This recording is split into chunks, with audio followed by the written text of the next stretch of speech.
Ethan Moore's boots crunched against the frostbitten gravel outside the barracks, each step a refusal to look back at the war he'd left behind. Then he saw it, a child's backpack, tattered and smeared with mud, slumped against the wall like a forgotten promise. Inside, a single dog-eared photograph slipped free, and the name scrawled on its back stopped his heart. His own, in a child's trembling hand. The rain had begun the way quiet grief does, without warning, without weight, just enough to make everything look older. Roof edges darkened, the concrete blurred, and the flag over Fort Whitmore drooped in the mist like it, too, had grown tired of standing at attention. Ethan Moore stepped out from the side corridor of the main barracks, his boots slow, his shoulders drawn in beneath the damp stretch of his service jacket. His shift had ended an hour ago, but he hadn't moved until now. Most days, he waited until the sun was gone before he walked back to the housing unit they'd given him. A room with a bed, a desk, and a view of the fence line. Nothing more.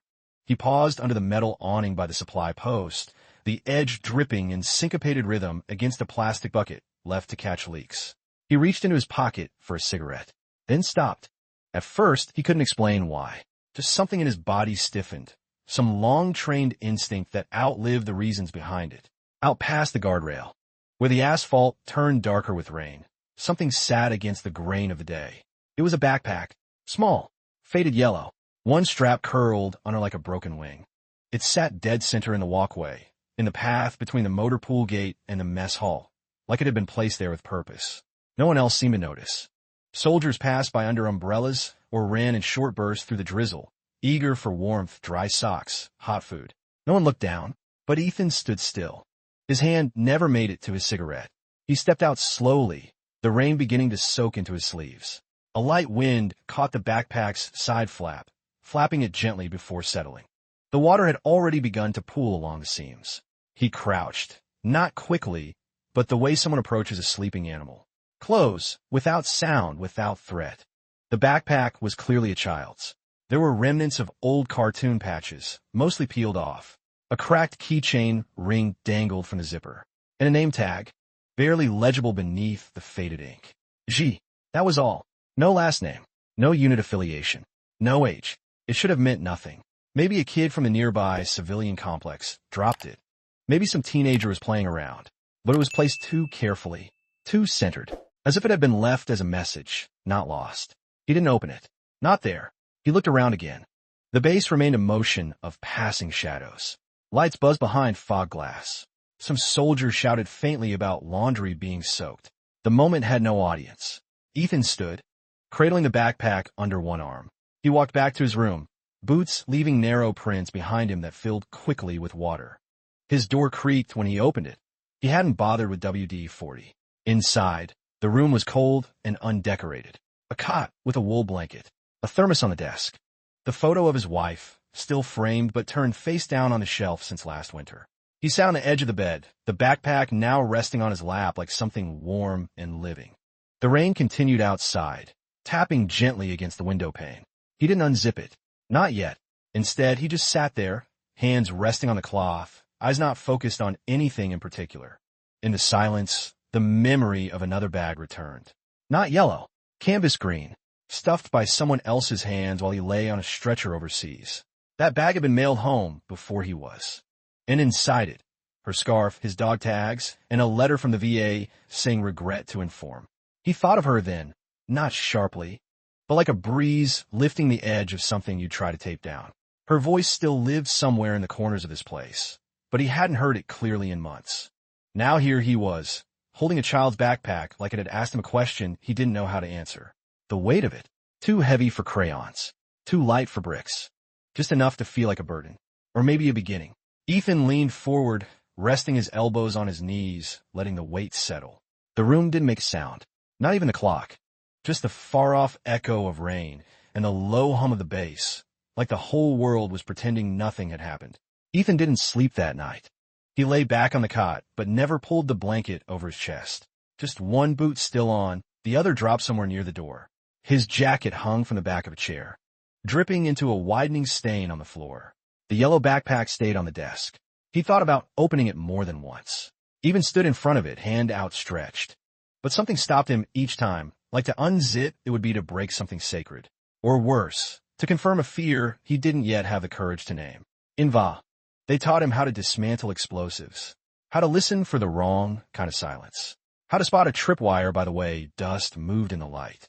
But they never taught him how to read what a child might leave behind when no one's listening. Just after 2:30 a.m., he made a cup of instant coffee and sat back down. The cup steamed gently in the cold air. He turned the backpack over slowly, carefully. No tags, no school emblem. The zipper pull was bent, as if chewed or twisted in stress. One side had a faded sticker of a butterfly, barely there, clinging on like memory. He slid the zipper halfway open. A scent rose, not mold, not sharp, but something older, like rain on rust. Inside, a notebook sat on top. Beneath it, something wrapped in a small plastic bag. At the bottom, what looked like a child's drawing, folded twice but worn at the creases. He didn't touch any of it. Not yet. Instead, he closed the backpack slowly and placed it on the cot across from him. Then he opened the window, just a crack. The air that slipped in was sharp and wet. Somewhere in the distance, a freight train passed, its horn low and mournful, like a voice calling into a canyon. No one answered. Ethan sat there, staring at the open zipper like it was a wound. He hadn't felt like this since the day the envelope arrived. The one with her name on the top corner. The one from the sheriff's office. It had been snowing then. He remembered because it felt absurd. Snow piling up on the windowsill while his world hollowed out like a canteen turned upside down. She had been driving to the store. Ice on the bridge. No one's fault. Just silence. A silence that moved in and unpacked itself. Lived in the corners, filled drawers, climbed into the fridge light when you opened the door late at night for no reason. Since then, Ethan had existed. He signed back up for base duty not because he believed in it, but because the routine felt like something he could still wear without it slipping off. Because the uniform at least gave people a reason not to ask how he was doing. But now there was this backpack. A child's world folded into nylon. A message maybe, or a memory, or a mistake. At dawn, he changed into a dry shirt, ran a hand through his hair, and picked up the backpack with both hands, like it contained something delicate. The early light was slow to rise, casting long gray fingers across the pavement. The mess hall hadn't opened yet. Birds circled near the edges of the trash bins, but didn't land. The base still fell asleep, though the day had already begun. He didn't head toward command. He went instead toward the rear building, the medical wing. His boots moved with purpose, but not certainty. Something inside him had already decided, and even if he didn't yet know what he was chasing, he couldn't pretend not to hear it calling. Halfway down the corridor, Sergeant Ellis passed him and nodded. Ethan didn't nod back.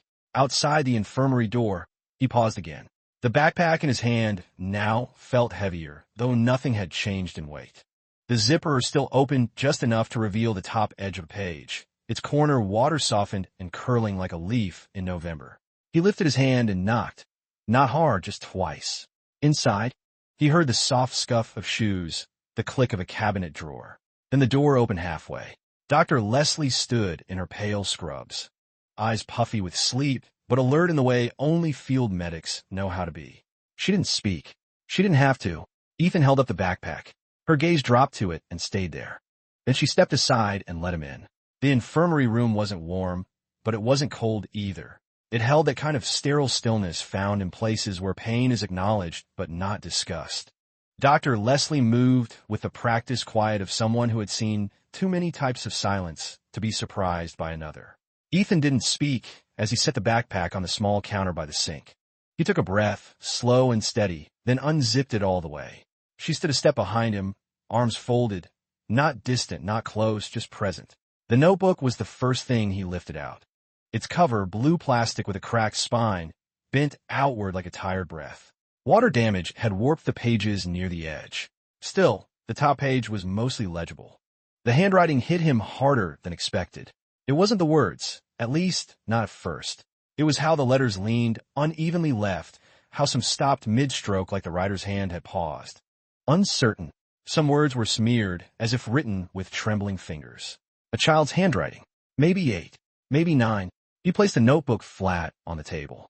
Dr. Leslie stepped beside him now, leaning over just slightly to read. I live at house 14. My mom doesn't sing anymore. She sleeps too long and forgets my name. If you read this, don't tell him. Please. There was no punctuation. Just that final plea, scrawled slightly larger than the rest, as if to shout through paper. Leslie didn't speak. Her brow tightened the way a nurse's might before touching a wound. Ethan reached into the backpack again and pulled out a small Ziploc bag.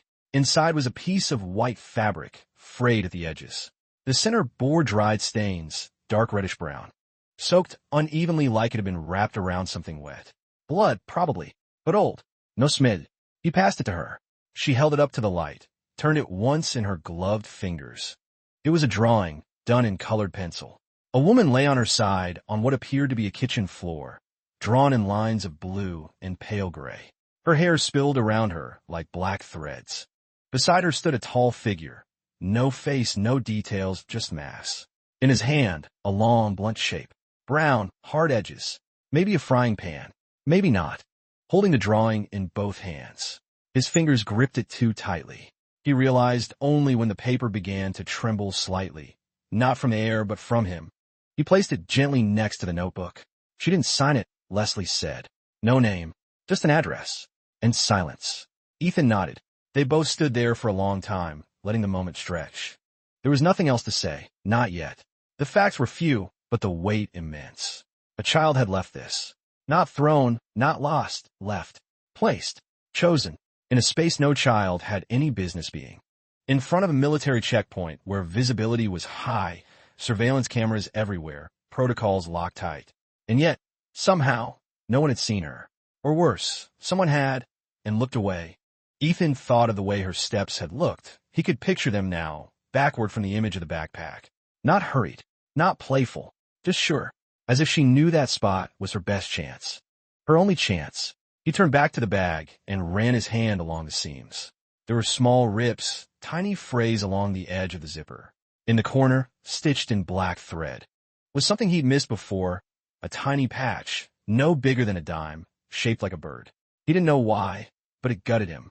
Not because of what it meant, but because someone, some child, had once cared enough to sew a patch on his cheap backpack. A small bird mid-flight, wings outstretched, probably ironed on, maybe by a mother who used to sing, or maybe by the girl herself. To make the weight easier to carry.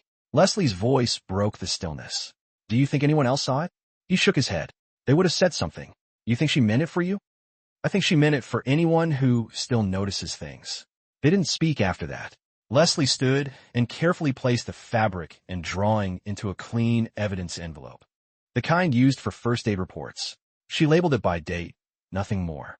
Ethan reached for the notebook, paused, then slid it into his jacket pocket instead. He didn't want to explain why.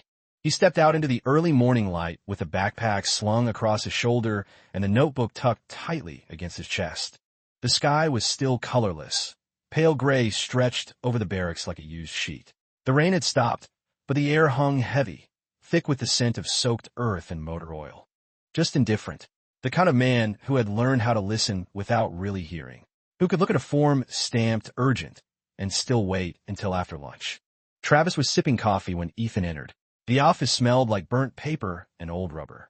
A small fan turned lazily in the corner, pushing warm air around as if pretending to do its job. Ethan stood in the doorway for a moment, then stepped in and placed the backpack gently on the edge of the desk. Travis looked at it, then at Ethan. What's this? I found outside the barracks. Travis took a sip of his coffee. Another one of those neighborhood kids throwing junk again?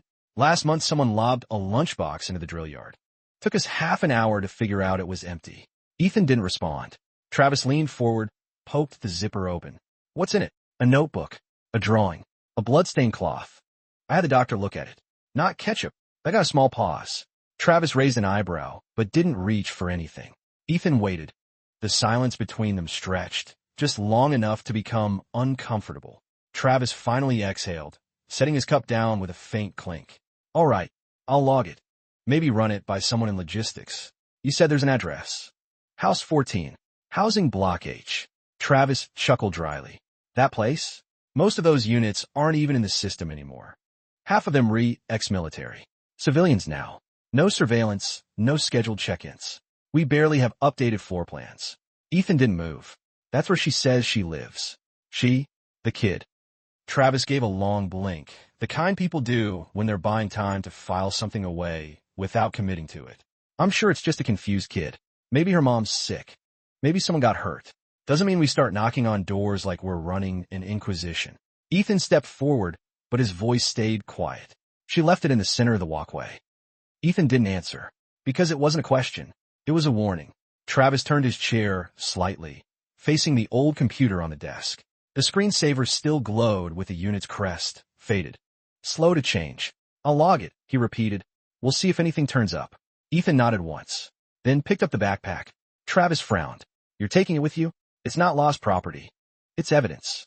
That's not your call. Ethan looked at him, eyes steady. Not confrontational, just tired. It is now. Then he walked out. He didn't go far, just to the end of the hall, and stared at the floor. He thought about everything Travis hadn't said, about how a child had found her way onto a secure military base, placed a backpack in the rain, and no one, not a soul, had stopped her. He thought about the address. House 14, Block H, the kind of place everyone knows, but no one visits. And he thought about how easy it is to let something slip through the cracks when it doesn't wear a uniform or carry a rank. The bench was cold beneath him, the kind of cold that sinks in a bone. His knee ached from an old shrapnel wound. His shoulders ached from carrying too much for too long. But the heaviness in his chest, that was new, or maybe just remembered. He pulled out the notebook again, ran a thumb along the child's words. Words that hadn't been written for poetry or attention. Just survival. Please don't tell him. He could still hear her voice, even though he hadn't heard it yet. A child who used pencil and paper to do what grown men feared, speak. He closed the notebook and looked down the hall, past the old doors and flickering lights. No one was coming, so he stood up and kept going. Ethan didn't sleep. Again, he stayed up most of the night, sitting at the edge of his cot, boots still on, the backpack between his feet. He didn't pace. He didn't drink. He just stayed still, body upright, hands folded, breath slow. The notebook rested on the desk, closed but not hidden.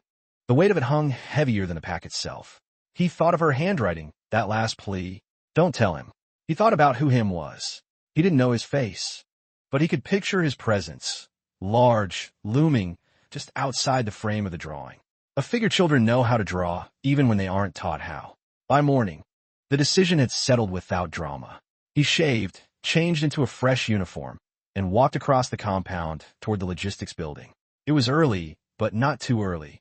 Early enough to avoid being told he was out of line, late enough to make sure someone had coffee. The sky was still that pale, overcast blue, the kind that made the world look washed out. Edges soft and quiet. The bass wasn't loud yet, just the hum of generators, the shuffle of early detail, the distant click of flagpole clips in the wind. He entered the building with slow, even steps, and went directly to the admin corridor. Second office on the left. Inside, Lieutenant Kramer sat reviewing a stack of inventory logs. The kind of officer who wore his uniform crisp and eyes sharper. Younger than Ethan, but higher in rank. One of those quick-rising types who learned early how to smile without offering anything. Kramer looked up as Ethan knocked once, then stepped in. Sergeant Moore, Kramer said, not unfriendly, not warm.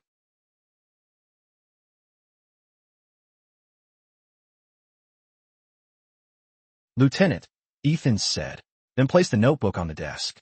Kramer tilted his head. What's this? I need it on record. Kramer opened it. His eyes flicked back and forth over the page. Pausing on the underlined sentence, he flipped to the drawing. His face didn't change, but his shoulders shifted slightly. Then he looked up. Where did you get this? Outside the barracks. Yesterday evening. It was left behind. Intentionally. You sure? Yes. Kramer closed the notebook. Not harshly, just with the kind of care that meant he understood it wasn't for show. And you've already gone to Travis? Ethan nodded. He logged it. Didn't act. Kramer was quiet a second longer than usual. Then, we don't run civilian welfare checks, Sergeant. That's law enforcement. Even if this is real, it is. Even then, it falls outside our jurisdiction. If you're concerned for the child's well-being, the appropriate path is to submit a discretionary review request to Fort County Child Protective Services. Ethan didn't move. Kramer continued. I can help you file it. Takes a few days. Maybe longer. But the wheels turn. She gave us an address. And no name, no date, no confirmation of residency, no verified connection to anyone on base. She walked onto the base. Kramer gave his smallest shrug. There's always blind spots. Maybe a delivery truck. Maybe a distracted shift change. She left the backpack in the rain. Not dropped. Placed. Kramer was quiet again, then leaned back. Sergeant, I understand the instinct. Believe me, but we don't have the clearance to act on feelings. Especially not when the consequences involve civilian property, off-limits housing, and potential accusations. Ethan looked at the notebook. It's not a feeling, he said softly. It's a signal. Kramer tapped a pen against the desk. The sound was steady, metronome-like. Then he said, You've been back how long? 11 months. And before that, 2 tours. Ethan nodded once. I'm saying this with respect, Kramer said, voice lower now, less procedural. Sometimes we come home and see ghosts everywhere. Patterns. Warnings. When really, things are just broken. Not evil. Just broken. Ethan's face didn't change, but something behind his eyes went colder. Not everyone misses signs because they're damaged, he said. Some people just don't want to see. Kramer gave a faint sigh and reached for the notebook. I'll put this in the internal review folder. It'll go into system tracking. You won't act on it. It's not that we won't, Sergeant. It's that we can't. Not the way you're suggesting. Ethan leaned forward, picked up the notebook slowly, and tucked it back into his chest pocket. Kramer blinked. You're not leaving it? No. But in the way a letter feels heavier when no one wants to read it. When the silence it carries starts pressing through the page like damp through drywall. He walked instead toward the side yard of the base, the place where people smoked on breaks, where laundry lines sometimes hung behind dorms, where no one asked questions because no one stayed long enough to care. The gravel crunched under his boots. The sky still hadn't decided whether it would rain again or burn off into something blue. The air carried that faint military smell, gun oil, old socks, diesel, and wet cement. Familiar, comforting in a way that said, don't expect too much. He sat down on the edge of a low concrete ledge, knees apart, arms resting on them, his hands loosely holding the corners of the backpack, now slung at his feet. He looked down at it again, and then, finally, he opened the notebook. Not the front, even when no one's in the room. I sleep in the closet sometimes. It's warmer. No dates, no signatures, just glimpses, notes written in the half-light of a child's fear. He turned another page. He folded the notebook closed again, gently, and placed it back into the front pocket of his jacket, then sat there, unmoving, staring at nothing for a long while. Sometimes not doing something is the only way to be sure it wasn't done in haste. Across the yard, a young private was tossing a football to himself. Dropped it once. Pick it back up. Didn't seem to notice Ethan, which was just as well. No one noticed Ethan much these days. He liked it that way. He reached into the pack again, not for the notebook this time, but for the drawing. The woman on the floor, the shadow above her, the red boundary lines.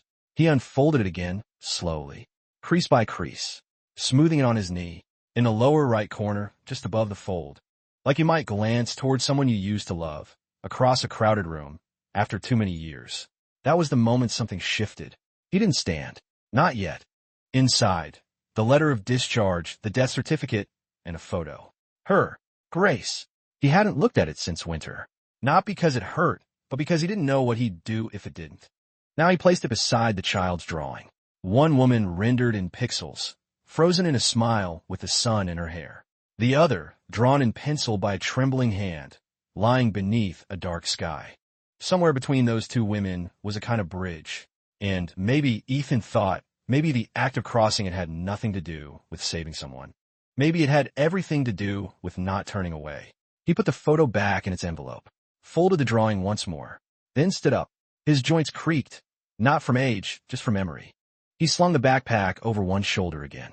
He walked past the barracks, past the mess hall, past the rooms where orders were filed and dismissed, and headed toward the one place left where no one would ask him what he was doing. The medical wing. Dr. Leslie was standing near the side door, drinking from a paper cup, her eyes lost in thought. When she saw him, she didn't smile, but she nodded. It was enough. The housing units in Block H were like forgotten chapters in an old field manual, weathered, misnumbered, rarely read. Located at the far southern edge of the base, they sat just outside the radius of routine patrol, tucked behind an aging line of pine trees and a fence no one bothered to repaint.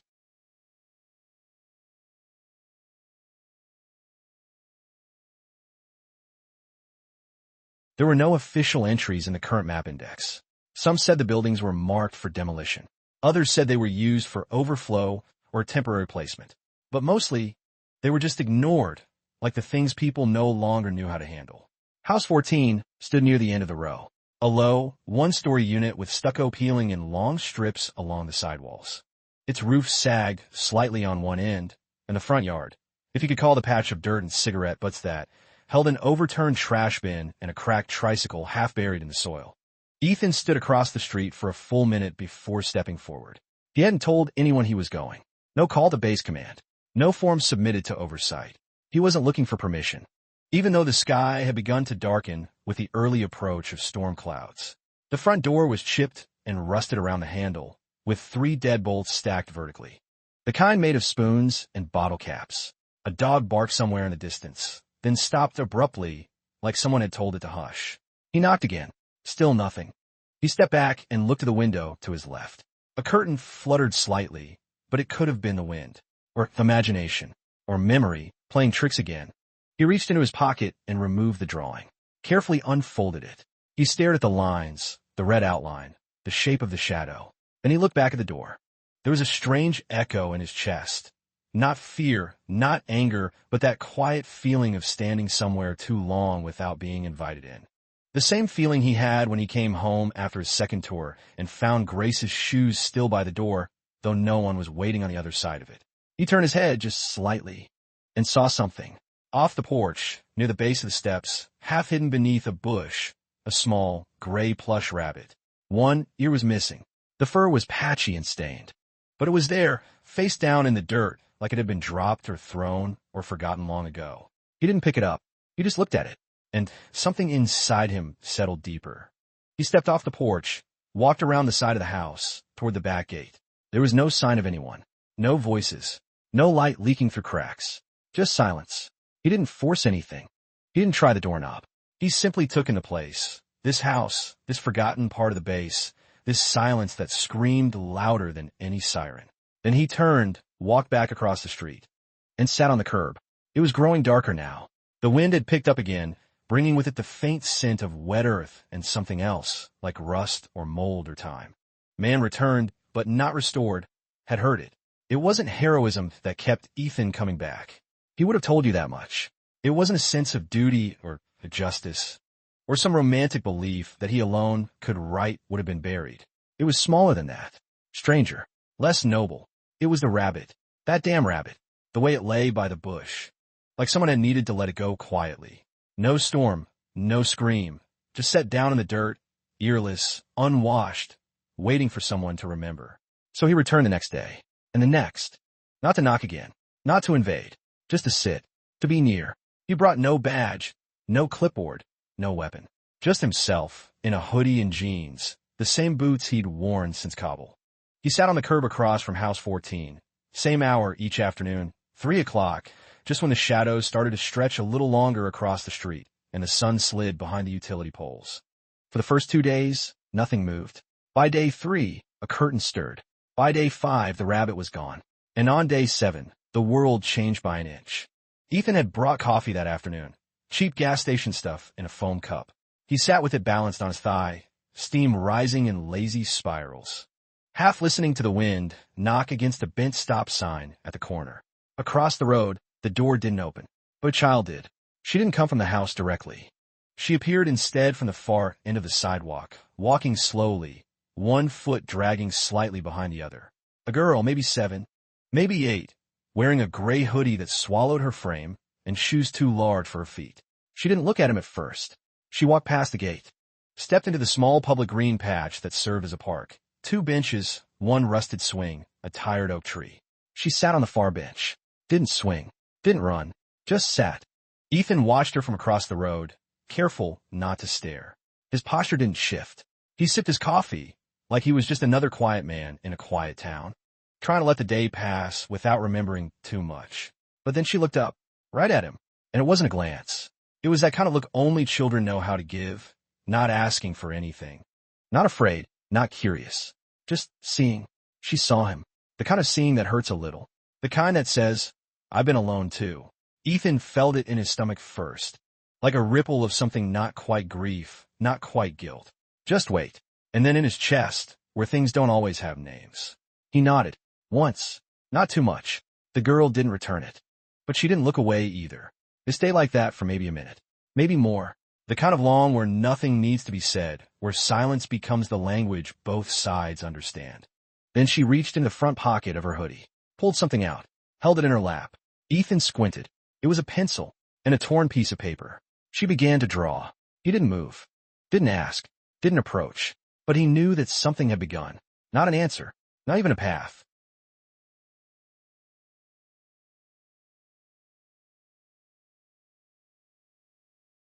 Just the flicker of a door not fully closed. Eventually, she stood up, tucked the paper back into her pocket, and walked away. No vacuerdas, no drama, just the same quiet steps, one dragging behind the other, as she disappeared down the alley behind House 14. Ethan stayed seated. His coffee had gone cold. The wind had died, and in that strange, aching stillness, he knew he would return again. Not to push, not to save, but to witness. Because sometimes, the only thing a soldier can do after the battle ends is sit with the pieces no one else will name, and wait for someone else to offer the next line. It was the drawing that brought Ethan back the fourth time that week. Not the rabbit, not the silence, not even the girl, but the drawing. He hadn't seen it finished, hadn't even asked. But when she returned to the bench, same time, same place, 2 days later, she sat, pulled the same paper from her hoodie, and began again. This time, she drew slower. He made the long arc around, letting his steps blend into the rhythm of the quiet street. He reached the edge of the park, stayed beside the oak tree, and waited. The girl didn't flinch. She glanced up once, then looked back to the paper. When she finished, she placed it beside her on the bench, not offering it, just setting it down like you might place a photo beside a headstone. Then she stood, didn't speak, didn't run. She simply walked away. This time, Ethan followed. Not close, never close, just far enough to know. She returned the way she'd come, through the alley, past the worn chain-link gate, up the side path of House 14. She didn't use the front door. She slipped through a side window, the screen already torn, the sill scratched by time, or nails, or desperation. Ethan waited until she vanished inside. Then he turned back to the bench. The paper was still there. He picked it up. The drawing had changed. It was a room, crude but clear, a couch in one corner, a staircase, a woman lying near its base, her hair spread around her like spilled ink. Above her, nothing. No monster this time. No shadows. But he could hear something this time. Faint. A shuffle, like feet on linoleum. He stepped closer, pressed his ear to the door. There, again, a sound. Not loud, not distinct, but undeniably human. He tried the knob. Locked. He walked around the side again, toward the alley. Found the same torn screen. Paused. This wasn't protocol. It wasn't permission. It was choice. He looked up at the sky, gray now, heavy, and climbed through. The room inside was dim. Smelled like damp clothes and something metallic. Not blood, exactly, but near it. The air felt still, like it had forgotten how to move. He stood in the living room. No movement. Then a sound. Low. A breath. He followed it. To the staircase. And found her. She wasn't lying like in the drawing. She was curled. One arm tucked under her ribs, the other bent oddly behind her. Her face pale. Eyes closed. Lips parted just enough to let the faintest sound escape. A rasp. A fight for air. She was alive. Barely. Ethan knelt beside her. Checked her pulse. Faint. Thready. His training came back not as orders, but as instinct. He positioned her on her side, tilted her head slightly. Checked for bruising. There was blood beneath her shirt, staining the fabric around her abdomen. He didn't speak. No words. He just moved. He stood. Found a landline phone hanging from the wall by a cord frayed with age. It had no dial tone. He pulled out his cell. No signal. Of course. House 14 was where things went to be forgotten. He went back to the woman, touched her shoulder gently. Her eyes fluttered. Not fully. Not focused. But alive. "I'm here," Ethan whispered. Not to her, but to the air, the room. The child who had drawn breath when no one else believed in it. "I'm here." The storm came fast. Not like the slow, polite kind that gave you time to close the windows. This one moved like it had something to hide. By the time Ethan lifted the woman into his arms, thunder had already begun to roll over the base like an engine refusing to start. The first raindrops hit the roof in sharp, flat sounds. Light at first, then dense like fists against old wood. She didn't weigh much. Too little, in fact. He felt it in her bones. How they pressed through her frame, as he carried her toward the back door. Her skin was hot in some places, cold in others. Infection, he thought. Internal bleeding. Maybe worse. But she was still breathing. He whispered that to himself as he moved. She's still breathing. He didn't take the front door. Something about it didn't feel right. The girl had never used it. The house itself seemed to resist it. So he slid again through the side, the screen flapping now in the wind, and stepped out into the rain with her held tight against his chest. The water was warm. Heavy. It soaked through his hoodie, into his collar, down his spine. The streetlights flickered in the blur of it. Across the road, the park bench was empty. The swing creaked once, then stopped. He didn't run. Running would jostle her. Running would draw attention. He walked. Slowly. Steady. Boots splashing against puddles. His steps echoed in the hollow way that only late-night steps do. A few blocks down was his Jeep, parked beside an abandoned storage unit. Not the official lot. He hadn't wanted questions. He opened the back seat, laid her gently across. Found an old blanket tucked under the floorboard. Covered her. She didn't stir. Didn't groan. Just kept breathing, barely there.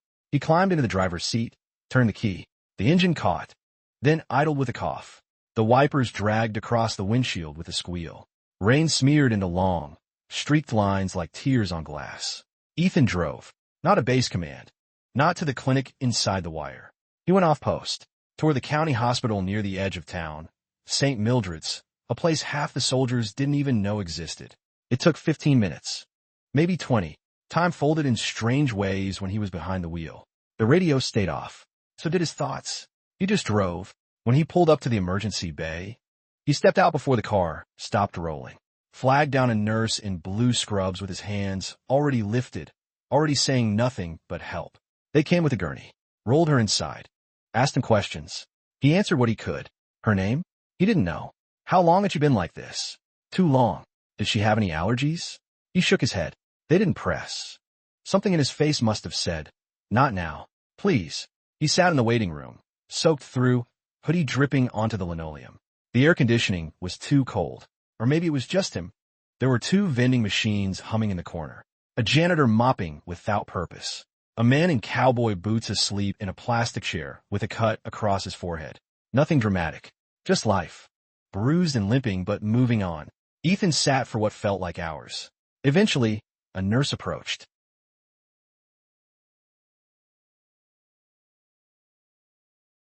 "She's stable," she said gently. He exhaled. "Can I see her?" The nurse hesitated. "She's sedated. We're monitoring her closely. You're not family." He didn't answer, but she must have seen something in his expression. The nurse nodded slightly. Room 12. Just for a moment. He walked the hallway alone. His boots left wet marks on the tile. Room 12 was quiet. The monitor beeped a rhythm that felt too fragile, like a song made of string. The woman lay there, eyes closed, lips parted slightly, tubes running from her arm to a hanging bag of clear fluid. Her hair had been cleaned, face wiped, but the bruises remained. Dark purple, fading into yellow. A map of what had been done and what had been survived. He didn't step all the way in. He stood by the doorway, watched her chest rise and fall. Just once he whispered something. Not to her, not to anyone. Thank you. He didn't know why, or for what. Just that it felt like the only thing that fit inside that silence. Outside, the rain still came, but softer now, when he finally returned to House 14 the next morning. The storm had wiped away nearly everything. The chalk drawing on the sidewalk? Gone. The rabbit? Still missing. Even the park bench looked cleaner somehow, like it had been scrubbed by memory. But the girl wasn't there. Not on the bench. Not in the alley. Not in the shadows behind the gate. He waited until the sun was high enough to dry the pavement. Waited longer. But she never came. When she opened her eyes, it was without ceremony. No gasp. No sudden lurch. Just a slow, disoriented blink, as if the light in the room was asking too many questions too quickly. Ethan had fallen asleep in the visitor's chair beside the bed, his neck crooked at an angle that would hurt for days. The soft hum of the floor machine was the only sound in the room besides his breathing. The nurse had let him stay. She said nothing when she found him there past visiting hours. Just handed him a blanket and pulled the curtain part-way closed. When the woman stirred, Ethan woke, slowly, blinking into the same light she had just faced. Their eyes met. Not dramatically. Not tearfully. Just met. She tried to speak. Her throat caught on the air. Ethan poured her a cup of water from the jug on the nightstand, held it to her lips carefully. She drank 2 small sips, then rested, then finally, barely above a whisper. "Where's June?" Ethan's heart tightened. That name. The girl on the bench. The one with the pencil and the old rabbit and the shoes that didn't fit. "She's okay," Ethan said softly. "She led me to you." The woman blinked again. Her mouth trembled. She shouldn't have come back. "She never left," Ethan answered. "Not really." The woman turned her face slightly toward the window. The blinds had been tilted open a crack, just enough to let morning smear across the white tile floor. Ethan sat back, gave her the space. "Can I ask your name?" he said after a while. The woman didn't answer at first. Her eyes drifted upward, like she was reading something on the ceiling only she could see. Then, "Claire." Just that. One syllable. It sat in the air between them like a folded photograph pulled from a wallet after too long. "Claire," Ethan repeated. She nodded barely. He wanted to ask more. About the girl. About the bruises. About what had happened in House 14. About why no one had come looking. Why nothing had been done. But he didn't. Because that wasn't the way this worked. She had to offer it, piece by piece. And even then, only what she could carry. "I'm Ethan," he said instead. She didn't nod this time, but her eyes lingered on his. "I see you," they said, "and you didn't look away."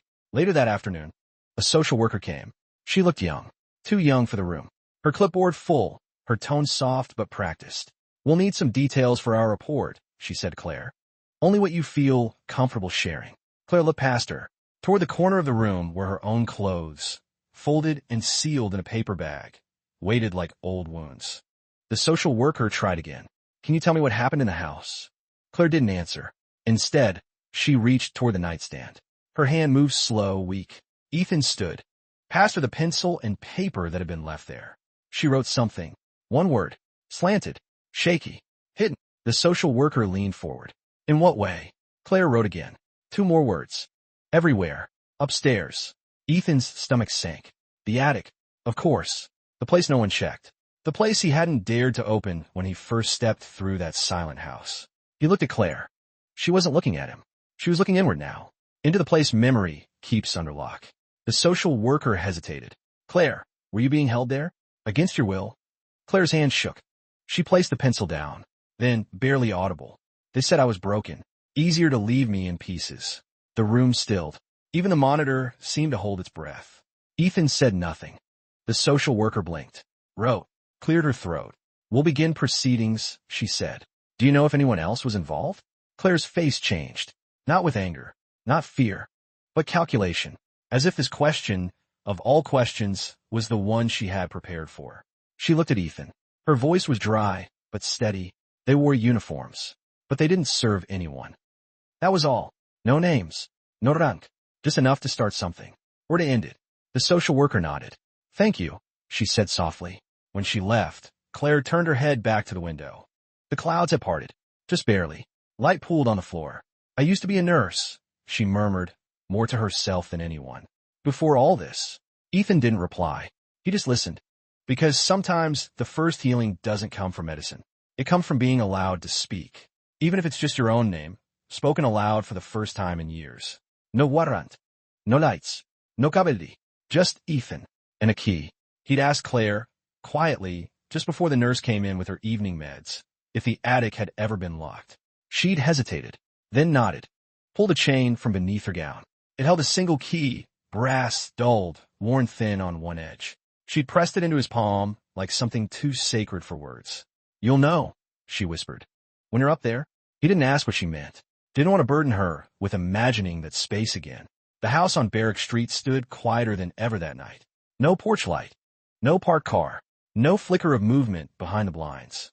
Just the wind nudging dry leaves against the fence, and the low groan of the swing left to move on its own. He let himself in through the side. Same as before.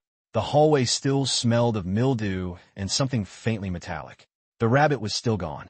The girl's drawings had vanished with the storm. But a faint scuff on the floor near the base of the stairs remained. A trail, if you were looking. He moved slow, his boots muted on the warped wood.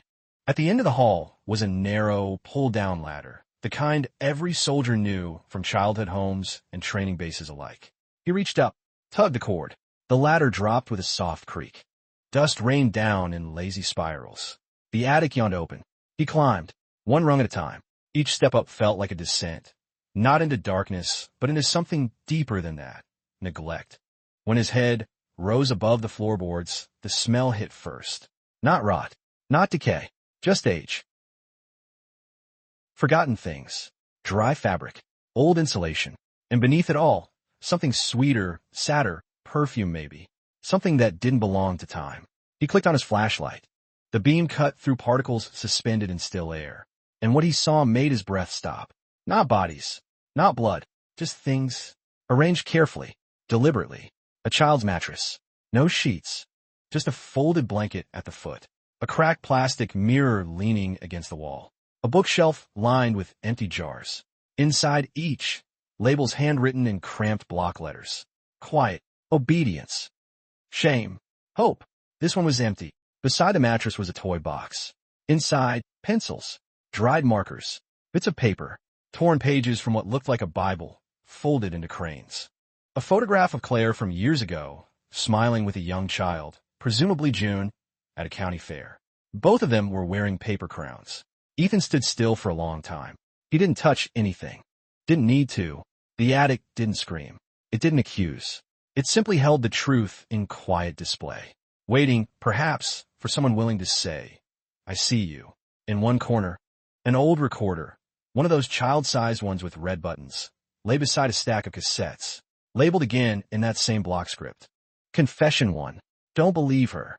Trial version. She deserved it. Ethan's jaw clenched. He didn't need to play them. The names on the tape said enough. He took pictures, not to make a case, not for evidence, but so someone, anyone, might one day believe Claire without her having to bleed for it. Back downstairs, he paused at the kitchen, opened the fridge. Inside, milk 2 weeks expired. Leftover pizza molded in its box. A bottle of orange pills, half empty, no label. On the table, a manila envelope. It hadn't been there before. No name on the outside. No markings. Inside, Ethan flipped through them with a hand that started to tremble. This wasn't just negligence. This was protection, by people with ranks, and medals, and clean records. He put the photos back in the envelope, took nothing else. Before he left, he stood at the door, looked once more into the hallway, the scuffed floor, the baseboards cracked, the wallpaper peeling near the corners. He whispered something, not to the house, not to Claire, but to the silence itself. I saw it. The door closed with a soft click. Not a slam, not a bang, just enough to mark that someone had entered, and left, with eyes open. The courtroom wasn't a courthouse. It was a converted conference room in an off-base annex. The kind with fluorescent lights that buzzed faintly and folding chairs that left your legs numb after 20 minutes. No seal above the bench. No flags flanking the walls. Just beige paint and the faint scent of coffee left too long on a burner somewhere down the hall. They called it a preliminary hearing, but it felt like a burial. Ethan sat in the back. A low-ranking JAG officer, barely older than Ethan's boots, began the proceedings. He used words like alleged, classified, uncorroborated. He referenced operational necessity and psychological instability more than once. Claire remained silent. She'd already spoken to the social worker, given her statement, handed over the key. The photos, the tape recordings. What happened in that attic wasn't an accusation. It was a condition, and conditions the military had long learned could be managed. The prosecutor, young and clearly nervous, stood with trembling notes. She read the details carefully, each sentence like stepping across thin ice. The drawings found in the backpack. The bruises cataloged by the ER nurse. The locked attic room with the mattress and the jars and the folded cranes. She played one tape. Just one. Ethan had chosen it. Not the worst. Not the most graphic. Just the one labeled "Don't Believe Her."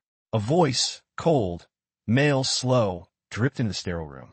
The words weren't violent, not on the surface. But the tone, the suggestion, the knowing. It was enough to make the air change. One of the men shifted in his seat. Another clenched his jaw. Claire didn't move.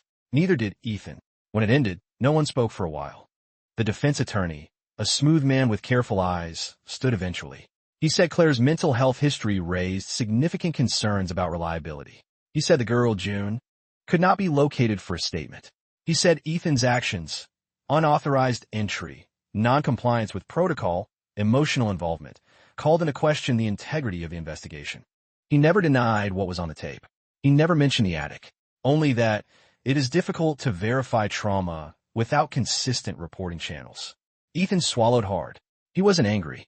Not in the way he expected. Just tired. The kind of tired that sank into your ribs and made a home there. The judge, a colonel with a silver mustache and eyes like glass, listened without expression. He asked no questions, called no witnesses. When the closing remarks were done, he stood.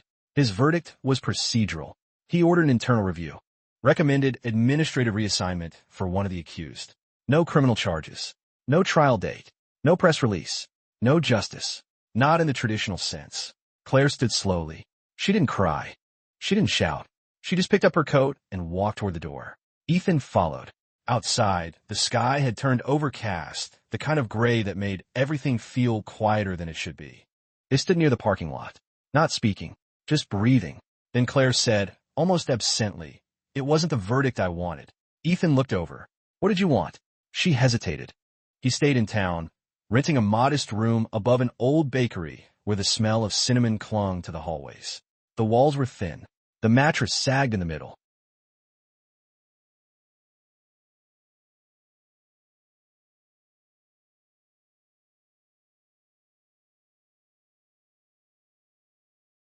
Claire moved in with her sister across the county line. June, still no official custody papers, still no public record, came along without a word. No school enrollment yet. No therapist appointments. Just 2 bowls set out for breakfast and 1 extra fork at dinner. It was enough.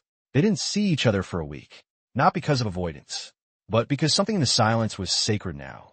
You didn't barge in on that kind of quiet. Then one Thursday, just before dusk, Ethan got the call. Not from Claire. From her sister. "She's not talking again," she said softly. Neither of them. Ethan didn't ask why. Didn't need to. He packed a thermos of black coffee, slung on his old field jacket, and drove. The house sat at the end of a gravel road. No streetlights. But she shifted slightly, leaving enough room for him to sit. So he did. They sat like that a while. He poured coffee into the small tin cup. Offered it. She took it without a word. Sipped. Hope she got the scuff marks right. She did. Another pause. Then Claire added, softer, "She draws with her left hand now." Ethan blinked. Wasn't she right-handed? She was, Claire nodded. But the wrist, it hasn't healed right. So she switched. The coffee had gone cold in her hands, but she didn't seem to mind. "She doesn't cry much," she said. "Doesn't laugh much either. Just watches. Listens." Ethan nodded. "That's how I was," he said, "when I came home." Claire didn't ask from where. Didn't need to. His silence was answer enough. After a while, June came to the door, barefoot like her mother. She didn't say anything, just held up a piece of paper. Ethan reached for it. The drawing showed a house, not this one, but the other. The one from before. The house with the broken screen and the attic door. Except this time, the house had light in the windows. Inside, 3 stick figures. One reading a book. One sleeping on a couch. One holding a cup of something steaming. June pointed to the last one, then pointed at Ethan. He smiled again quietly. "She sees you," Claire said, barely audible. Ethan nodded. "And I see her." June sat down beside them. No words, just the kind of closeness that doesn't demand anything. Ethan reached into his jacket, pulled out a small notebook, the kind issued during training, edges worn, covers soft from use. Inside were sketches of his own. Nothing as clean as June's. Just field maps, little notations. The occasional attempt at capturing a horizon line during downtime. He flipped to a blank page, handed her the pencil clipped inside. June took it. She began to draw. Not quickly, but with certainty. Under a tree, 2 people sitting, not touching, just sharing space. Above them, a speech bubble, empty, but it was enough. Ethan let out a breath he hadn't known he was holding. Claire took the notebook, closed it gently, and handed it back. No one said goodnight, but when Ethan stood to leave, June followed him to the truck. She reached into her hoodie, pulled out a small stone, painted on it in crooked pink letters. "Still here." She placed it in his hand, then turned and walked back to the house. Ethan didn't drive for a long time. Just sat there, stone in hand, engine off, listening to the night. Some stories don't end with closure. Some end with a girl handing you a stone and a silence that feels, somehow, like an answer. There was one tape left. It sat alone in a weathered shoebox under Ethan's bed, wedged between folded sweaters he rarely wore. A blank label. No title. No date. Just the outline of adhesive where a sticker once had been, ripped away, like someone had decided the truth didn't need a name. He hadn't listened to it. Not once. He'd cataloged everything else, copied them, submitted them as evidence, labeled, organized, time-stamped. But this one, he kept it, not to hide, but because some parts of war, and this was war, just mornings. But it was enough to remind her hands what it felt like to serve without shaking. June started humming. Not singing, just humming. Little tunes while she drew, while she waited for toast to pop, while she looked out the window. It wasn't music yet, but it was something. And Ethan? He walked. Every day. Miles of sidewalk and gravel road. Past rusted mailboxes. Barns turned to skeletons, and fields where scarecrows leaned like tired sentries. He didn't carry a weapon. Didn't wear his dog tags. Just an old denim jacket and that same battered notebook. Claire called that morning. Not for help, just to ask if he wanted pancakes. He didn't answer right away. His hand was already on the tape. He drove in silence. Windows cracked. Music off. Through the walk they took behind the house, where the trees grew close and the world felt muted like an old photograph. It wasn't until the afternoon, while Claire napped on the couch and June colored in the bay window, that he pulled it out. He didn't ask June to listen. He didn't ask permission. He just set the old recorder on the table and pressed play. The sound was scratchy at first, just wind, maybe breathing, a chair scraping, then a voice. Not loud, not angry, just tired. She kept asking for the light, the voice said. But we weren't allowed to keep it on. Silence. Then another voice. A woman's. Weaker.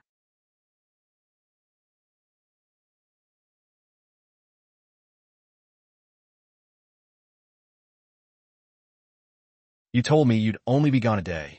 A sigh. Orders changed. You know how it goes. She doesn't. She's 7. The tape went on, not with shouting, but with everything that hurts worse than shouting. Pauses that meant too much. Words said without being meant. Words meant but never said. And finally, the sound of a child humming. Soft. Off-key. The same tune June had been humming all week. Ethan shut it off. Not abruptly. Just gently. He looked over. June had stopped drawing. She hadn't looked up, but her pencil was still. Claire had stirred on the couch, turning her face to the back cushions, a hand pressed near her ribs like something beneath had shifted. Ethan took the tape, rewound it, set it back in his pocket. He didn't ask anyone what to do with it, because some truths don't need to be shared again. They just need to be carried. Later that night, as he stepped outside to leave, June followed him to the truck again. But this time, she didn't bring a stone. She brought a piece of paper, folded twice, no name on the front. Inside, a drawing. 3 people in a field. No buildings, no walls, just sky above and dirt below. They were holding hands. But this time, Ethan noticed his stick figure had a line across its chest. A little symbol. It wasn't a medal. It was a recorder, tucked into the pocket. He smiled. Not big, not long, but real. Do you want to keep it? He asked. June nodded, then hugged him. Quick, fierce, and then ran back inside. Ethan stood there a while, the paper in hand, the cool air brushing past like breath from a ghost long since forgiven. He didn't cry, didn't need to. That tape would stay with him, not as evidence, but as a reminder. Some battles leave no visible wound. Some survivors never get parades. Some little girls grow up not needing to speak because their silence, once understood, is already a story complete. The courthouse wasn't grand. No marble columns, no echoing atrium. Just a 2-story brick building with chipped paint and a sign that leaned slightly to the left, as though unsure of its own authority. A faded flag hung limp above the door, neither proud nor ashamed, just tired. Ethan stood at the back, not in uniform, not among the press. He wore what he always wore now, boots scuffed from walking, a jacket that no longer held its shape, and the quiet around him like a second skin. Inside, the walls were lined with old photographs, judges, mayors, men with mustaches and solemn eyes. None of them looked like they could imagine what had happened in that house with the green attic door. Claire was there, not in a witness box. She sat in the 3rd row from the front, hands folded in her lap. Her face was unreadable, not hard, not soft, just steady. June sat beside her, clutching a book too big for her hands. She didn't open it, just held it close, like a shield. There were no dramatic revelations, no gavel slams, no gasps from a crowd. Just statements, quietly read aloud, one after another. Medical records, transcripts, audio excerpts, and finally a list of names. Names of girls, Dates. Rooms. In the corner of the courtroom, a clerk typed steadily. Click, click, click, the only sound louder than breath. Ethan didn't stay long. He didn't need to. Justice wasn't loud today. It wasn't angry. It was slow, procedural, almost hesitant. But it was happening, and sometimes that was enough. Outside, the wind had picked up. Leaves scraped across the steps like whispers. Across the street, someone had chalked a drawing on the sidewalk, 3 stick figures and a dog. The words beneath it read, "We remember you. No signature." Just that. He stood there for a long while, watching as people filed out behind him. The prosecutor, the investigator, a woman who'd once been a nurse in the same clinic Claire now volunteered at. No one spoke to him, but a few nodded. And one, an older man with a limp and an old Navy ring, clapped him gently on the shoulder as he passed. That evening, Claire invited him over. Not for dinner, just to sit. She was sorting papers. Not legal ones. Personal ones. Old bills. Letters. Photocopies. Some had coffee stains. One had June's fingerprints in red paint on the corner. "I want to change your name," Claire said. Not looking up, Ethan nodded. "To what?" Claire didn't answer right away. She pulled a small folder from the bottom of the pile. Inside was a certificate, creased, water-damaged. It bore a name that wasn't hers anymore. That name, she whispered, was chosen for her by someone who heard her, who pretended she was nothing but silence. Ethan didn't speak. Claire lifted her head. "She likes June," she said, "but she also wants a middle name." He smiled. "Any ideas?" "She asked me about my grandmother," Claire said. "Her name was Lorraine. She was a midwife. Never drove. Carried peppermint in her apron. Always said that no baby should enter this world without being called by name." Ethan swallowed hard. "June Lorraine," he said aloud. It hung in the room like something sacred. Claire wrote it down. Not on a form. Not yet. Just on a yellow, sticky note. In her handwriting. Sharp, slightly slanted, unmistakably hers. She handed it to June, who looked at it, nodded once, and tucked it into her sketchbook. Later that night, as Ethan stood to leave, June followed him out. Again, but this time she spoke. Just one sentence. Her voice was small but steady. "You didn't look away." He turned. She stood in the doorway barefoot, like always, hair falling into her eyes. "I saw you," she said. "Back then. When I was there. I saw you stop." Ethan stepped back, stunned. His mind went to that first day, the backpack in the rain, the silence of the barracks, the weight in his chest he couldn't explain. "You saw me?" he asked. She nodded. No one else did. He wanted to say something. To ask how. To explain that he hadn't done enough. But June simply walked forward and placed her drawing in his hand. It was the sidewalk chalk image. Redrawn. 3 stick figures. A dog. Only this time, there were names. Claire. June. Ethan. And under the dog, Murphy. He smiled. Not because it fixed anything, but because it didn't need to. Inside the drawing, under the stick figures, she had written a line. Scrawled, uneven, misspelled. But powerful. "Now we can be seen." That night, Ethan didn't sleep. He sat on the porch of his small rented room, the drawing beside him, the tape recorder in his hand. He didn't press play. He just held it.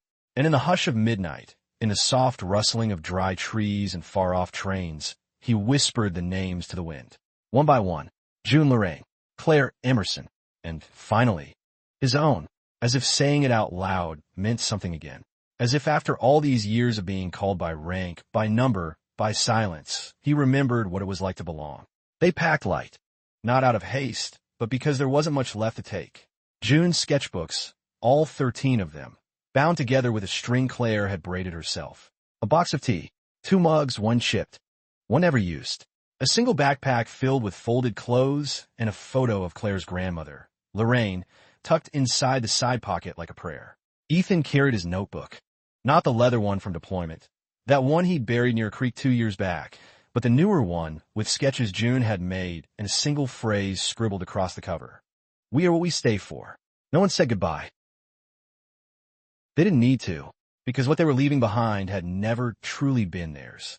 The house was quiet that morning, the kind of quiet that feels like it's listening. Murphy, the neighbor's old retriever who had long since adopted them, stood by the steps as if seeing them off. He didn't bark, just watched, tail still. Ethan was first to step outside. The morning was wrapped in fog, not thick, not heavy, just enough to blur the trees and make the world look soft. He inhaled deep, like the air could remind him who he was before all the forgetting. Claire followed with June. No suitcases. Just that one backpack. June had drawn on it with a marker the night before. A little house. A road. 3 stick figures holding hands. Above them, a sun with too many rays. She handed Ethan the backpack without a word. He nodded and slung it over his shoulder. In the driveway, the borrowed truck idled quietly, its windows already fogged from the cold. They didn't rush. Claire took one last look at the porch, then turned to Ethan. I never thought I'd leave this place, she said, not quite to him. You're not leaving, Ethan replied. You're starting. She didn't answer, just reached for June's hand. They climbed in. June sat in the middle, knees pulled up, head resting against her mother's arm. Ethan started the truck. The radio was off. The heater took a while to kick in. They pulled out slowly, tires crunching the gravel. No one waved. No one watched. But somewhere, the air felt lighter, as if the house itself had exhaled. They passed the bakery, closed on Tuesdays. The old man who ran the hardware store was sweeping the sidewalk. He didn't look up, but paused for a moment, then resumed, as if he knew, as if he'd known for years. At the edge of town, the fog thickened. June pressed her finger to the window, tracing letters that disappeared too quickly. C, G, E, 3 letters, then a heart. She wiped it away before it faded. After a while, Claire spoke. Where are we going? Ethan didn't answer right away. He tapped the steering wheel with 2 fingers, like keeping time with a song only he could hear. Somewhere with wind, he said finally, and water, and a porch where your feet can find wood instead of carpet. Claire looked over. You mean your friend's cabin? He nodded. He said the roof leaks. So do we. That made her smile. A small one. Crooked, but real. June didn't ask where they were headed. She just closed her eyes. But her hand never left Claire's. Hours passed like water over stones. No milestones. No moments of clarity. Just the rhythm of the road and the feeling of shedding skin that no longer fit. At a gas station near the state line, they stopped. Ethan pumped the gas. Claire and June stretched their legs. There was a mural painted on the side of the building. Mountains, clouds, a river that twisted into sky. Someone had added a quote in faded blue letters. Go where the quiet invites you back. June stared at a long time, then turned to Ethan. Can we draw that when we get there? He nodded. We'll find a wall. They drove again. Past cornfields. Past towns with only one traffic light and diners where time had curled the menus. Every so often, Claire would point out a shape in the clouds, and June would name it. A bear, a fish, a coat button. Ethan would glance in the rear view and catch both their faces, worn but not empty. Near dusk, they pulled onto a dirt road. It narrowed, winding through trees that leaned close, as if guarding something. Then there it was, the cabin, peeling paint, front steps missing a board, a mailbox leaning like it had secrets. But it stood, and the air around it felt still, not dead, but expectant. Ethan parked. No one moved for a moment. Then June whispered, Is this it? Claire reached over and opened the door. The hinges groaned. The wind answered. They stepped out. The soil was damp, soft underfoot. No neighbors. No sirens. Just birds somewhere deep in the trees and the sound of the earth holding them up. Ethan unlocked the door. It creaked open. Dust floated in the last light like breath made visible. June stepped in first. She didn't run, didn't explore. She just stood in the center of the room, looking around. Then sat on the floor and began to draw. Claire walked to the window and opened it. The breeze that entered wasn't strong, but it carried the smell of pine and time. Ethan stood at the threshold a moment longer. Not afraid, just aware of everything they had not brought with them, of the weight they'd chosen not to carry, and of the single truth they had learned to accept. Sometimes the heaviest things we bear are the names we whisper to ourselves when no one else is listening.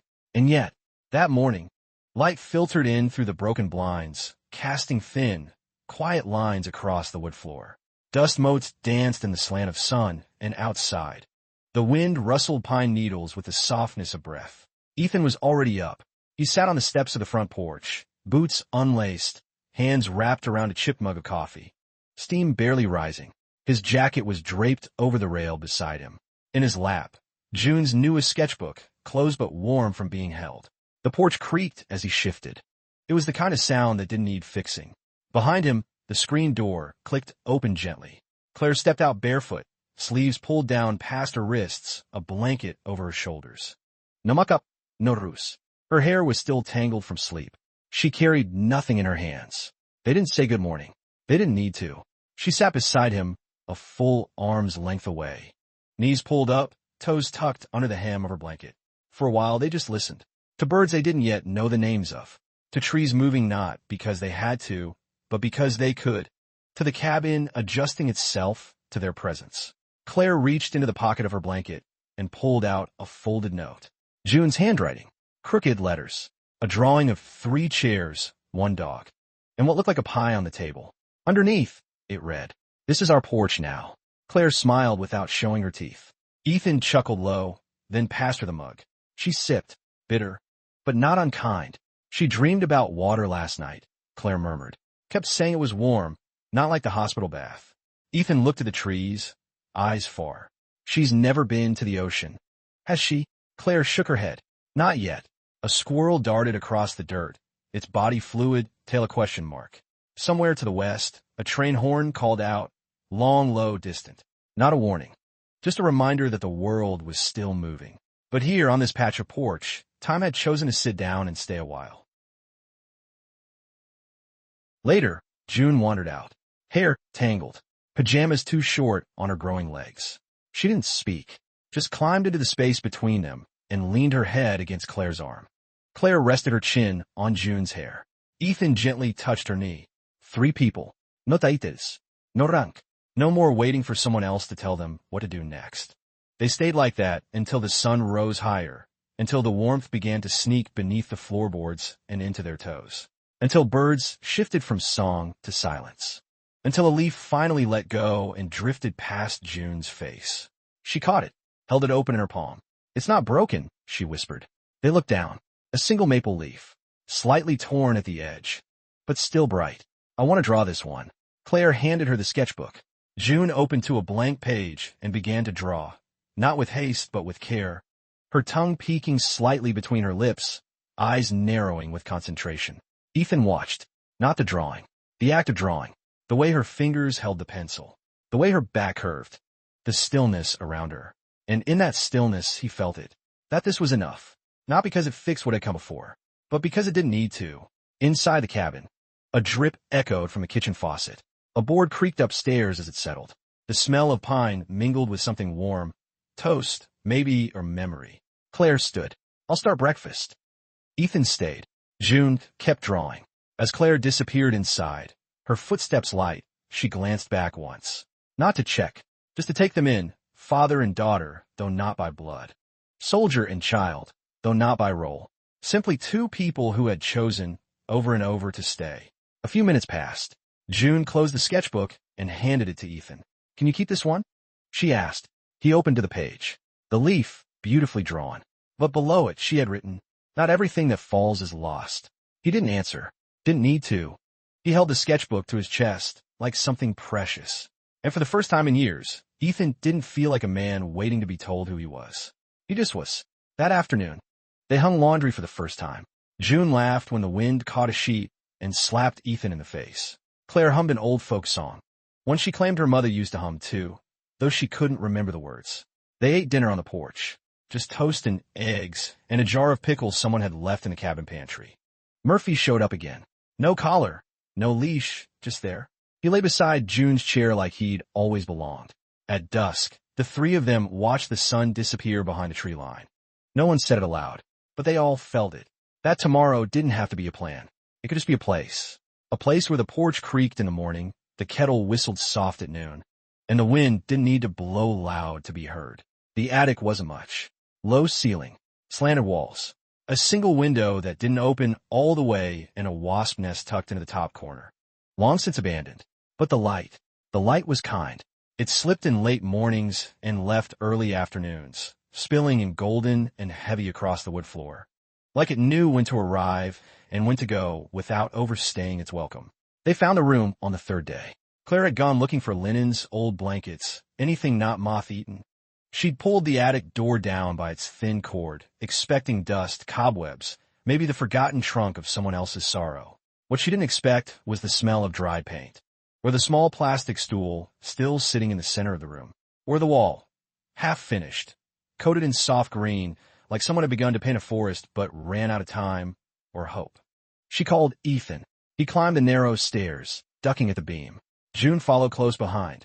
They stood in the attic a long while just looking. The painted wall bore brushstrokes in uneven rhythm, some thick and bold, some weak and trembling. In one corner, someone had drawn the faint outline of a tree, the roots not yet filled in. "It looks like they stopped," June whispered. Ethan stepped closer. He touched the edge where the paint ended and the bare wall began. The line was clean, too clean. Not like someone gave up. More like someone had to go. Claire found a small jar on the floor. Inside, 3 paintbrushes still crusted at the tips. She turned them slowly in her hand. "I wonder who lived here," she said.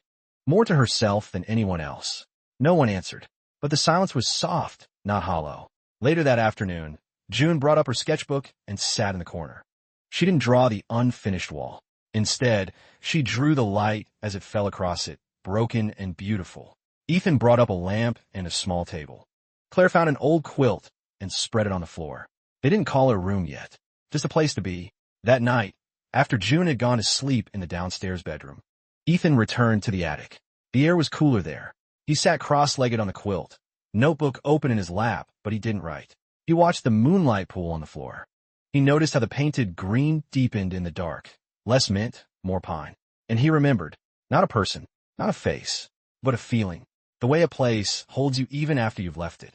He took one of June's pencils and, beside the outline of the tree, began to draw another. A second tree, smaller, closer, with roots that reached toward the first. He didn't fill it in, just left the shape there. The next morning, June saw it. Her fingers traced the new outline, lips parted slightly. "You added this," she said. Ethan nodded. "I thought the first tree looked lonely." She didn't speak for a while. Then she pulled out her watercolor set. "Can I finish it?" "Only if you want to." She mixed the greens carefully, adding too much water at first, then adjusting, brushing the page with careful swipes. The attic stayed quiet except for the occasional chirp of a bird outside the window and the rustle of leaves. Claire brought them lunch that day, 2 sandwiches and a bowl of cut apples. She sat on the attic steps, watching June paint, watching Ethan watch June. "I think this room's becoming something," she said softly. "What do you mean?" "I don't know." She smiled. "Maybe a promise. Maybe just a pause." That afternoon, they cleared the rest of the space. An old rocking chair went to the porch. A cracked mirror got tucked behind the cabin. Boxes of rotting books were burned in the fire pit out back. But the wall stayed, unfinished, on purpose. They didn't paint over it. Didn't try to make it perfect. They let June add her colors. Let Ethan sketch small shapes in the corners, an owl here, a shoe print there. Each evening, the 3 of them would sit in that room as the light faded, watching the painted wall shift with the sky. June called it her almost garden. One night, as crickets began their chorus and wind tapped the window softly, Claire spoke. "I used to think healing meant forgetting." Ethan looked up, but now she continued. "I think maybe healing is just learning how to carry things differently." He nodded once, not because he understood fully, but because he wanted to try. In the days that followed, the attic became more than a room. It became their ritual, a place they entered not to fix what was broken, but to sit with it, to breathe near it, to say, "You mattered," without needing to explain who or what you was. And the unfinished wall? It stayed that way, even after the floor was swept. Even after June strung fairy lights along the beams and hung her drawings from the rafters. Even after Ethan carved a small date into the corner. Found, not finished. And beneath it, June wrote in pencil. "That's enough." It started with a drawer that stuck. Claire had been trying to sort through the old desk in the back room. One of those pieces that looked solid until you tried to move it. The top was scratched, the legs uneven, and the drawers never slid all the way in or out. She wasn't sure why she kept it, except that it had always been there. That morning, she tugged at the smallest drawer on the left, expecting nothing. Instead, she found a folded paper wedged in the back, yellowed at the edges and soft from time. It wasn't addressed. No envelope, no date, just creases worn into it, as if someone had opened and closed it 100 times, maybe more. She didn't read it right away, not out of fear, but because something about it felt like it hadn't waited all this time just to be rushed. She tucked it into her cardigan pocket and went on with the day. It wasn't until late afternoon, when June was upstairs sketching in the attic and Ethan had driven into town for supplies, that she returned to the porch alone, mug in hand, feet tucked beneath her on the swing. She unfolded the letter carefully. The handwriting was neat but unsteady, a mixture of block letters and cursive, as if the writer couldn't quite decide which version of themselves to be. It began without a name. I'm writing this in case I forget why I stayed. Claire's breath caught just a little. She kept reading. Some days it's too quiet here. Some days the quiet hurts more than the noise ever did. I thought the silence would mean peace. But sometimes it just echoes back everything I can't fix. There were no details, no names, no dates, no events. Just thoughts spilled out like rainwater through a crack in the roof. I tried to repaint the room. Got halfway through. Ran out of green and ran out of strength in the same breath. I left it unfinished, not because I couldn't go on, but because maybe something unfinished deserves a place too. Claire stopped there. Her eyes lifted to the treetops, the attic, the green wall, the tree Ethan had drawn, the one June painted beside it. She went on, if someone finds this, I don't need them to feel sorry. I don't need to be remembered for pain. I just hope they sit a while. That's all. Just sit. And if they feel less alone because someone else once sat here too, then that's enough. The letter ended without a signature. Only a single line at the bottom, slanted and smaller, like it had been added later. Not everything needs a reply. Claire held the page against her chest. The porch creaked as the wind shifted. Somewhere behind her, the kettle began to hum. Inside, Murphy's paws tapped lightly against the kitchen floor. She folded the letter again. Not tightly, not with finality, but gently, like tucking a child who didn't need to sleep yet, just to rest. That evening, as the lights softened and long shadows stretched across the porch, she showed it to Ethan. He didn't say much. Just read it once, then again, slower. Then he set the letter on the table between them and looked out at the trees. I think I know who wrote it, he said after a long silence. Claire nodded. Me too, but it doesn't matter. No, he agreed. It doesn't. They sat there a long while. Later, June came out, her sketchbook hugged to her chest. She climbed up beside Claire, rested her head against her shoulder. What are you reading? Claire shook her head. Something someone left behind. Is it sad? Claire thought about it, then smiled, small, warm. No, it's unfinished. June didn't ask more. That night, when the stars came out and the house had gone quiet, Claire returned to the drawer. She placed the letter back inside, exactly where she'd found it. Then she slid the drawer closed, even though it still stuck. The next morning, June taped a piece of paper beside the attic door. On it, in her best handwriting, she'd written, "We don't fix everything. Some things we keep." Ethan read it before breakfast and didn't say a word. Just ran his hand along the paper like it was something delicate. Then he made pancakes. The letter remained, not displayed, not forgotten, just there, in the drawer that didn't close right, inside the desk. No one moved, in the room that hadn't asked to be more than it was. And when they built shelves in the attic, or painted the porch railing, or fixed the squeaky step, when they did all the things that made a place more theirs, they left that drawer alone. Not because they were afraid of what was in it, but because they knew some words weren't meant to be sent. Some truths were only ever meant to be held. And the people who stayed, they understood. You didn't have to finish a letter to make it mean something. You just had to leave it somewhere soft enough to be found. The forecast said clouds, maybe rain. But morning broke soft and gold, lights skimming the tops of pine trees, spilling across the porch railings, warming the side of the old truck that hadn't started in years. It felt like a borrowed kind of sun, one that wasn't promised but showed up anyway. June was the first to wake.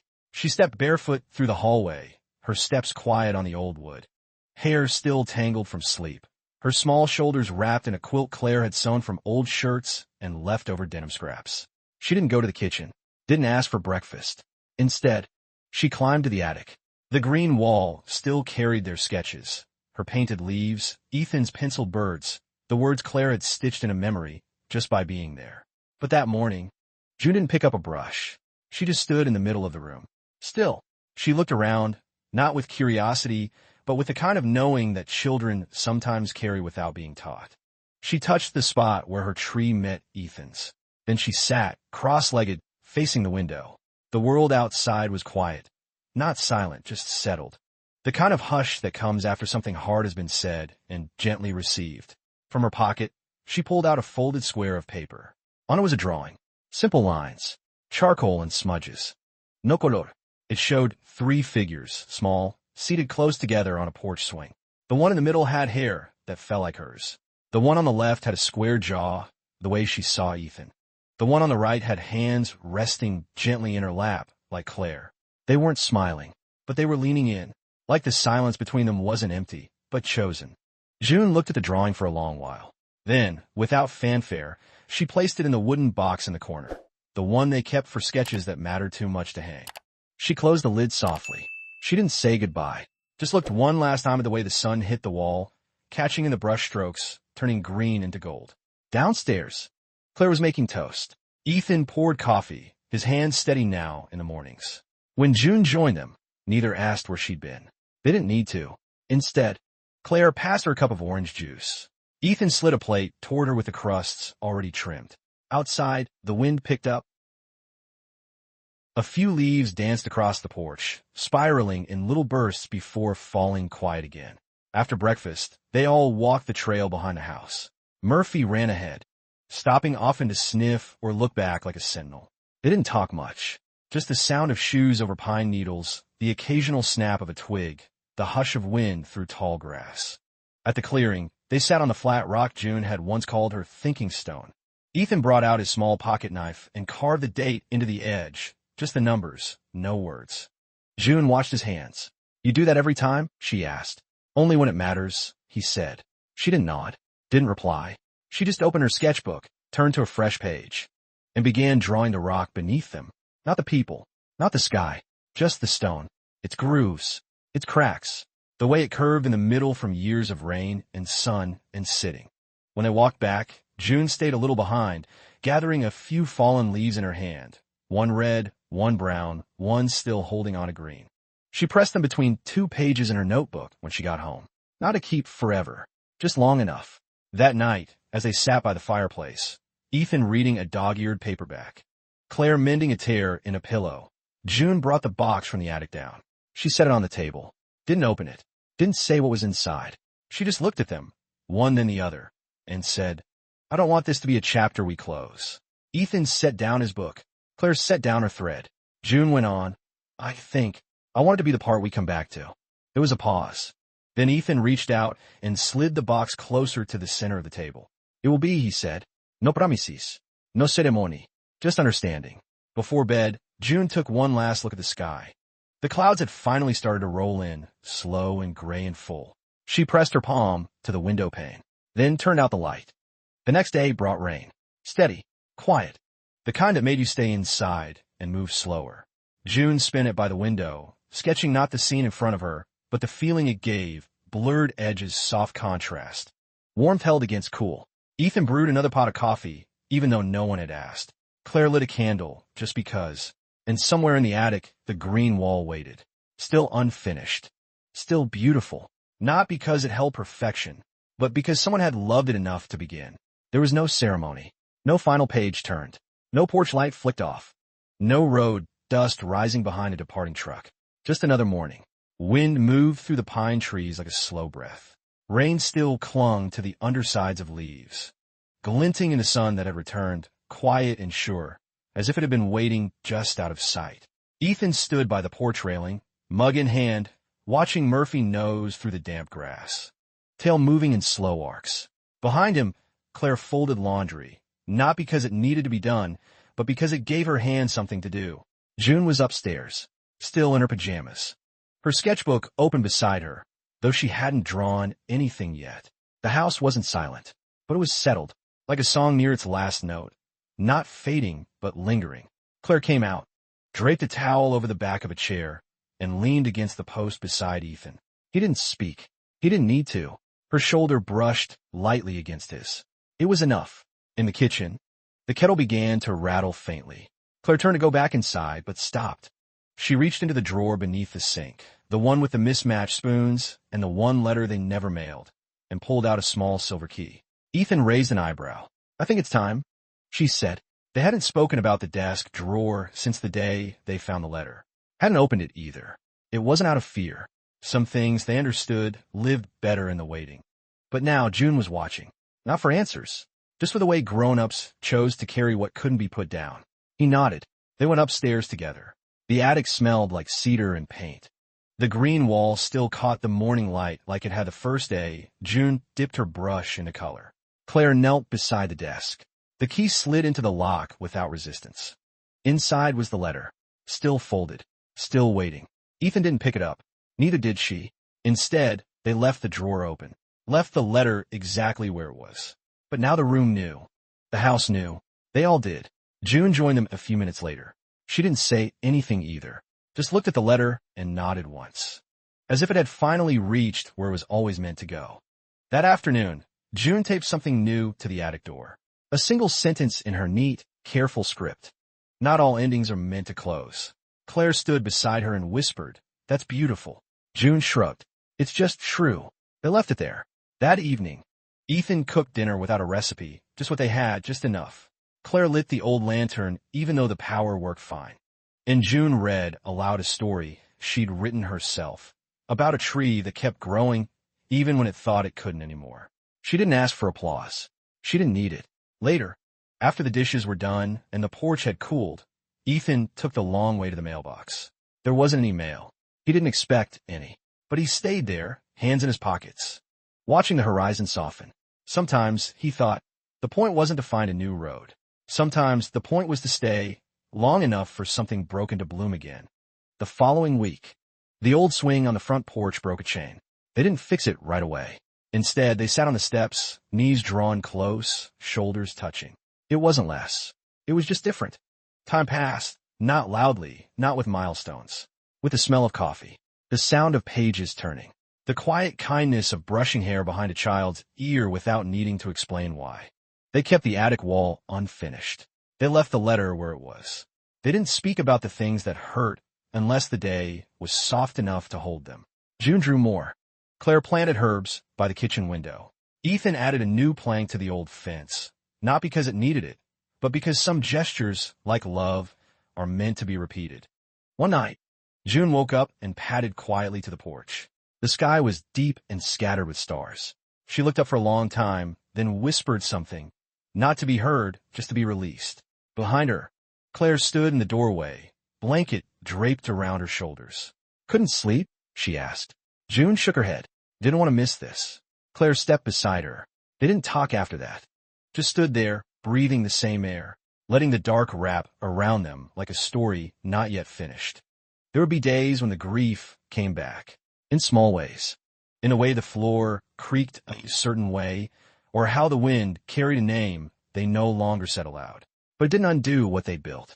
Didn't erase the mornings June chose to stay a little longer in the doorway, just to watch the light change. Didn't undo the laughter around soup too hot or the note Ethan left on the fridge that just said, "Back soon." Don't rush the quiet. Because they had learned, you don't need closure when you have presence. You don't need to fix everything when you choose to stay anyway. And not all love needs words.